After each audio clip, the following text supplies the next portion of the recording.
Hi friend, আমরা এখন বাসা থেকে বেরোইছি চা খাওয়ার জন্য। তা কোথায় আমরা চা খাই তা ভিডিওর কোনো একটা অংশে দেখাতে চলেছি। তা কথা না বাড়িয়ে মূল ভিডিওতে চলে যাই। আর আপনারা যদি আমার চ্যানেলে প্রথম এসে থাকেন তাহলে সাবস্ক্রাইব করে বেল আইকনটি অন করে দিবেন। আমরা গাড়িতে উঠলাম আমাদের গন্তব্যের উদ্দেশ্যে।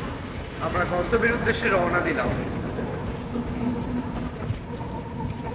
আমরা এখন এসেছি ও বাবা কোতে চা খাইতে, দেখুন। এবং এখানে কি কি ধরনের চা পাওয়া যায় তার সবই আপনাদেরকে দেখানোর জন্য চেষ্টা করব।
Kita